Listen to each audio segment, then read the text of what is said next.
Water literally wet. What do you not understand? We've already been through this before, but since you're an idiot, we'll go through it again. Water itself is not wet, but water, if applied to an object, can make things wet. So you're gonna sit here and tell me water is not wet, but water can make things wet? That's exactly what I'm telling you, you goddamn It idiot. doesn't make no sense. It literally makes no sense. I'm not gonna lie, it doesn't make any sense at all. How will it not make sense? A liquid itself cannot be wet, but a liquid can make things wet. If my hand gets wet, the only reason why my hand got wet is because something that was wet touched my hand. For example, water. You see, you're trying to be so smart to the point that you sound like an idiot. Now I know why you only had 4 people in your high school classroom. At first I was kind of confused, but now I understand. Now I know why. You're trying to sound so smart to the point you sound like an idiot. So if water isn't wet, you're saying it's dry. Because if something isn't wet, that means it has to be dry. There's no in between. Exactly. You guys are literally idiots. I've already been over this.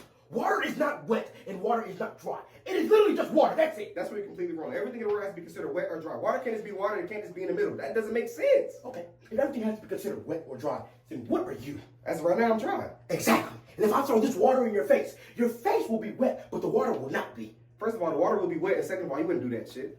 First of all, the water will not be wet, and second of all, who wouldn't do that shit? Yeah. Uh-huh.